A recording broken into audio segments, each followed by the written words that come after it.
Pro Group Management. Workers' comp that works for you. This is 7 at 7 from the Las Vegas Review-Journal.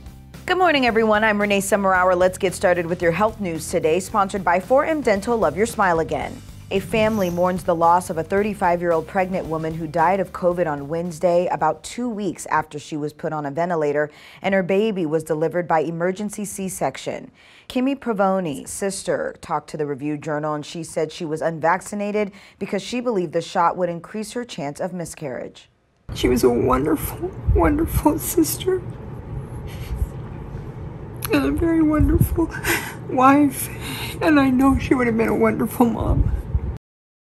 To our top stories brought to you by Nevada Hand's Silver Sky Assistant Living Community. Learn more at nevadahand.org. We have the latest updates on the Caldor Fire near Lake Tahoe. Review-Journal's Mick Akers is out there and provides us with an update Thursday evening. It's been pretty quiet on the Lake Tahoe side today. Nothing, no real action in Nevada side. They're worried about it maybe tipping over into Minden or Gardnerville. That never happened. The winds are pretty calm, so I think it helped, the firefighters get a hand on this. There's some hot spots like the one behind me here in the California side. The crews have been battling these all day. This one's one of the more serious ones that we've seen. A lot of flames and smoke. Looks like it might try to hop the road here. But, so far on the Nevada side, no real action.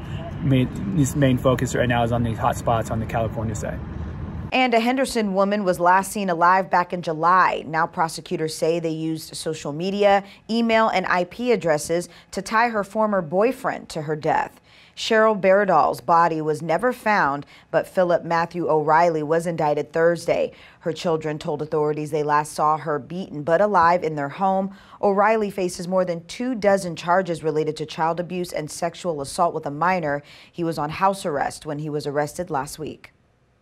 And in more news, a Las Vegas nurse is facing charges accused of lewd acts and sexually motivated coercion. Review-Journal's Jen Ah has this story. Well, Renee, detectives say there may be more victims out there who have not yet reported their encounter to police. Jail records show 31-year-old Ricardo Medeiros was arrested on 2 counts of open and gross lewdness and 2 counts of sexually motivated coercion with force.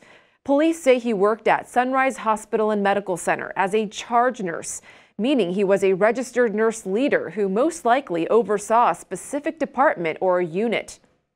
We don't have a lot of information right now on how many victims there were or what the circumstances of the case were, but his bail condition does say he is not allowed to practice nursing or be near Sunrise Hospital should he post his $3,000 bail. A court hearing is scheduled for next Thursday. Anyone with more information can call Crime Stoppers and remain anonymous. Renee? Now it's time to take a look at your local weather forecast, sponsored by 1 Hour Air. No matter the season, no matter the reason, 1 Hour Air is here for you. Hot and sunny to start your Labor Day weekend. Today's highs topping around 99 degrees. We will see widespread haze late this afternoon, evening lows in the mid-70s. For your weekend, sunny and hot, low 100s for your Saturday, 104 by Sunday. Light to variable winds all weekend, low 80s for your evening lows. Labor Day also shaping up to be a beautiful day, 106 for your high. In your business news, sponsored by Bank of Nevada, Bank on Accountability. Good news this weekend, gas prices should remain steady. This as people get out to celebrate the unofficial end of summer. Currently, the average gas price is around $4 in Las Vegas. Prices have been relatively high throughout the summer. Experts say this is likely due to demand from travel and from prices of crude oil. We might be seeing a downward trend, though, as travel demand decreases and crude oil prices fall. One expert saying that Labor Day could mark the beginning of a significant drop. Sports, sponsored by Station Casinos, STN Sports. Download the app and get a bonus up to $500 when you sign up.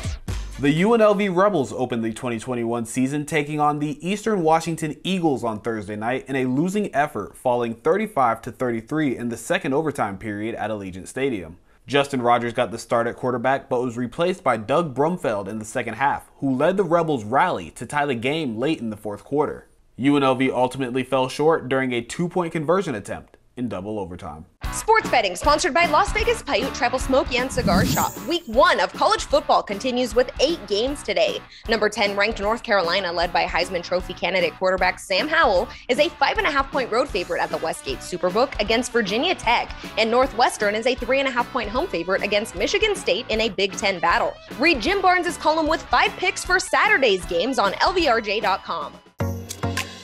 In your entertainment news, sponsored by DiscoverYourNevada.com, brought to you by Travel Nevada. 70 years later, Frank Sinatra remains a local legend. Review Journal's Michael Quine has more. It was 70 years ago in September of 1951 that Frank Sinatra played his first gig in Las Vegas.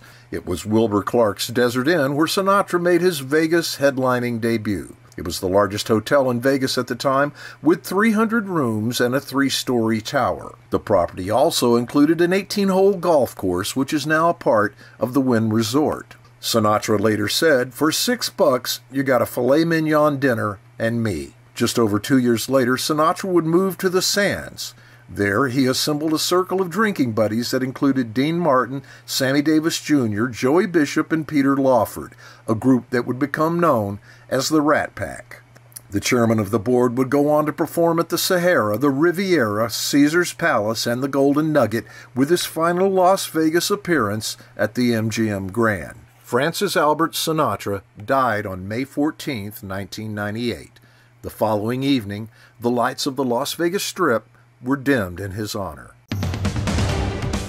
In your lifestyle news, sponsored by Oakmont of Las Vegas Assistant Living and Memory Care, the best care for the best life. We're coming up on Labor Day weekend, and for many, that means getting outdoors for one last summer hurrah. Zion National Park is anticipating a busy weekend. Visitors should expect some lines and congestion. Campgrounds in Zion Canyon are already fully booked. And if you plan to head out to Lake Mead this holiday weekend, officials want to remind you that pool toys are prohibited. Those include armbands or water wings, beach balls, and pool noodles. Kayaks, paddle boards, float tubes, and kite boards are okay for some lake fun. And don't forget your life jacket when out on the water. Thank you for watching 7 at 7 a.m. I'm Renee Summerhour. If you have an Amazon Fire TV, search Review Journal to download our channel. Watch Las Vegas breaking news streaming live on your OTT device. And if you're watching 7 at 7 on YouTube, don't forget to give us a like and hit that subscribe button down below. We'll see you back here later today for 7 at 7 p.m. from the Las Vegas Review Journal. Happy Friday. Review Journal Studio, sponsored by Adam Kuttner. Get the maximum settlement as quickly as possible. This 7 at 7 update, sponsored by Pro Group Management. You're watching 7 at 7 from the Las Vegas Review Journal.